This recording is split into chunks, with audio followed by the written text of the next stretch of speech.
Sekarang lu pejamkan mata, lemaskan tangan, jangan dipaksa. Bila terjadi sesuatu gerakan yang membuat jari tangan mengepal sendirinya, itu tandanya tameng buat badan lu berhasil ditransfer. Seraya babe gue memberi arahan. Tiba-tiba, tangan dengan jari lentik bergerak dengan sendirinya. Jari pun mengepal seakan ada gerakan yang sulit dijelaskan. Buka baju lu, pinta babe gue. Sebilah golok bening digenggam erat oleh babe gue kala itu. Feeling gue sih, ini golok bakalan menghujam deras ke badan gue. Waduh, bakalan kayak debus ini mah, gumam gue waktu itu. Baju berhasil dibuka, kopi panas disebor ke arah badan gue yang sispek, dengan tato putih bercorokan Kepulauan Seribu. Anehnya, gue gak merasakan panas apapun itu. Badan lengket dengan telanjang dada digiring memasuki area halaman belakang rumah yang dipenuhi pohon bambu. Sejak dulu, kampung halaman yang dipimpin oleh RT Sabeni dipenuhi dengan pohon bambu.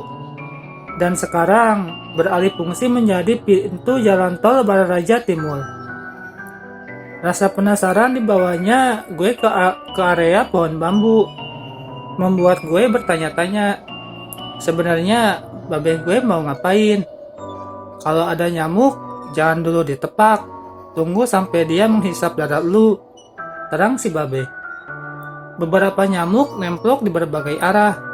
Salah satunya di muka, dimana gue sering banget nabokin muka sendiri. Dapat kagak ini nyamuk, bonyok iya ini muka. Salah satu nyamuk hinggap di dada. Menunggu, dia menghisap dengan durasi beberapa menit. Nahan banyaknya nyamuk bikin merinding seluruh badan. Si nyamuk masih anteng mencoba badan yang telanjang dada. Tiba-tiba, geplak. Si nyamuk pun tewas tanpa adanya darah, tanda kematiannya.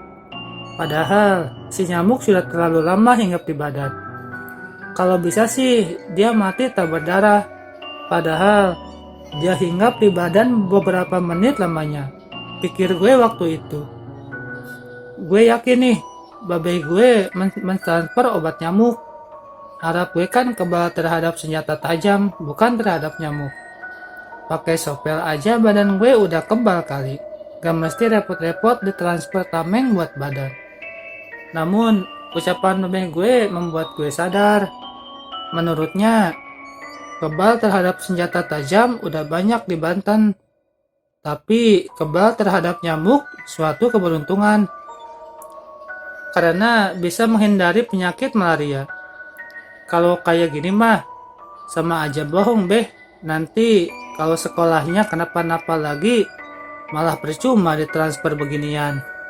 Kan yang nyerang bukan nyamuk, tapi sekolahan lain. Terang gue menjelaskan. Namun, si babe hanya tersenyum, seakan menertawakan gue. Itu dikarenakan gue belum mengerti dan memahami maksud babe gue. Dengan ogah pusing sekali-kali khawatir juga. Akhirnya, gue tetap percaya sama babe gue. Namun si babe memberikan syarat agar tameng di badan gue gak luntur dan hilang begitu saja.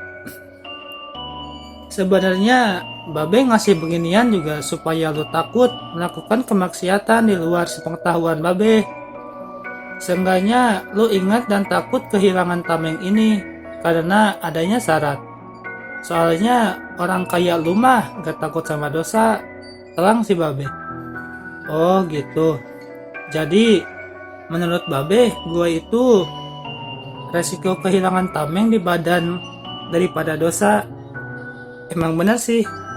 Ingat ya, ilmu ini bisa hilang dengan 3 perkara. Yang pertama, berbohong. Keduanya, mabuk-mabukan. Dan terakhir, berzina dan judi. Ucap si babe memberikan syarat. Gue pun menyanggupi persyaratan yang babe gue berikan.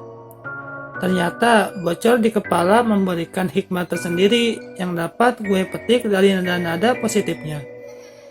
Beberapa bulan terlewati, Sekolah dengan lancar jaya tanpa absensi bolos di hari-harinya. Sering banget gue pulang malam beralaskan main bola, padahal gue ikut tawuran. Dan syarat pertama gue langgar begitu saja, tapi badan tetap aman menuntut ilmu, datang ke sekolah tanpa hambatan, dan pulang tanpa luka di badan. Wanita berponi beberapa bulan lalu yang memberikan sapu tangan untuk menahan pendarahan di kepala, ini menjadi primadona pribadi buat hidup gue sendiri. Dengan hobinya menaiki atap tertinggi sangat terdengar aneh buat gue pribadi. Setahu gue, cewek itu hobinya makan dan ngegibah deh. Tapi berbeda dengan Mela yang hobinya naik gunung sambil makan dan ngegibah juga di atap ketinggian. Mela mah komplit, semua ada di dia. Ajakan Mela menaiki atap ketinggian tak mampu gue tolak. Lantaran gue mengalami penyakit hati yang bisa dibilang ingin memiliki tak mampu mengungkapkan. Akhirnya gue memaksakan diri untuk selalu bisa dekat dengan Mela. Gak memandang itu pendakian atau aktivitas lainnya. Walaupun kesehatan mendadak terganggu untuk mengikuti pendakian ke Gunung Pulau Sari tersebut. Gue mah apa tuh, cuma bisa berlagak sekuat. Padahal kondisi badan lagi rapuh. Gue mah apa tuh, dia terlahir dari keluarga darah biru, sedangkan gue terlahir dari keluarga darah tinggi. Gue mah apa tuh, apapun perkataan dia selalu dibenarkan oleh orang di sekelilingnya. Beda dengan gue yang selalu disalahkan. Anak tetangga ingusan, gue yang disalahin.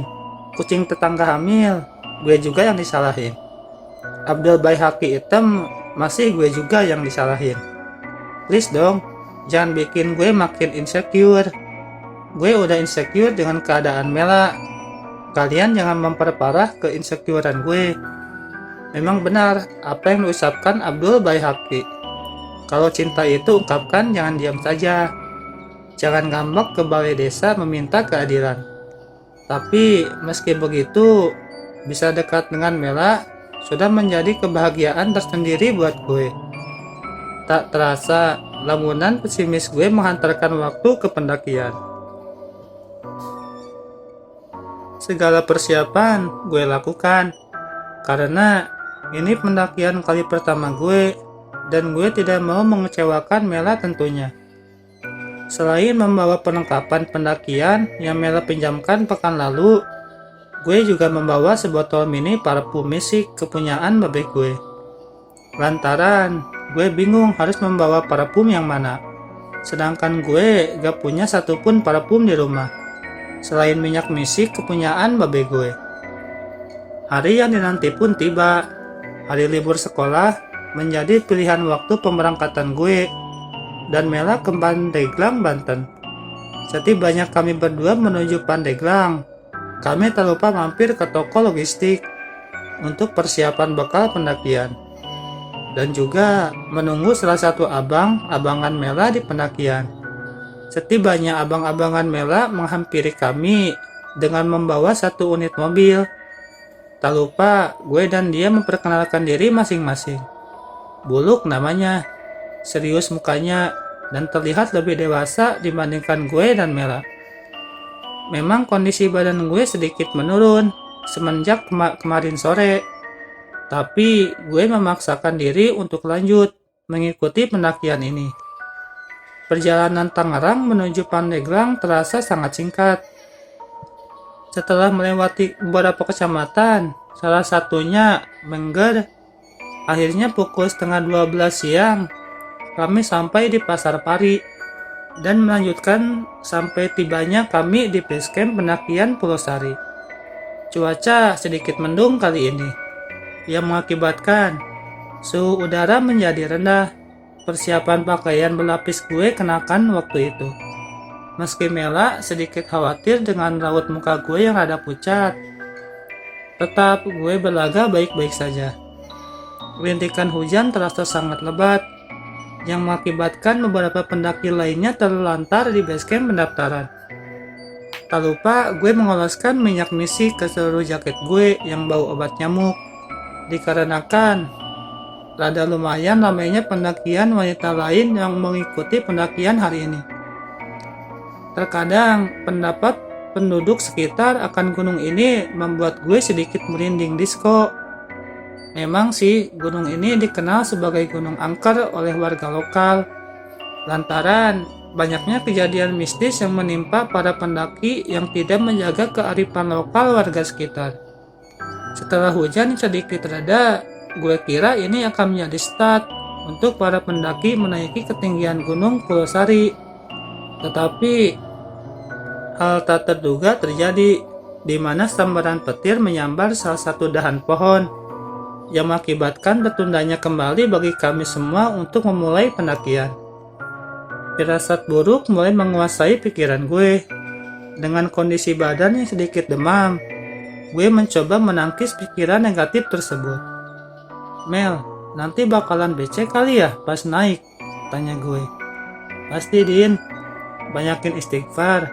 Kayaknya kita bakalan start menjelang sore deh. Mela menegaskan. Dengan keimanan yang rendah, gue mencoba mempersiapkan diri menghadapi keadaan untuk kedepannya.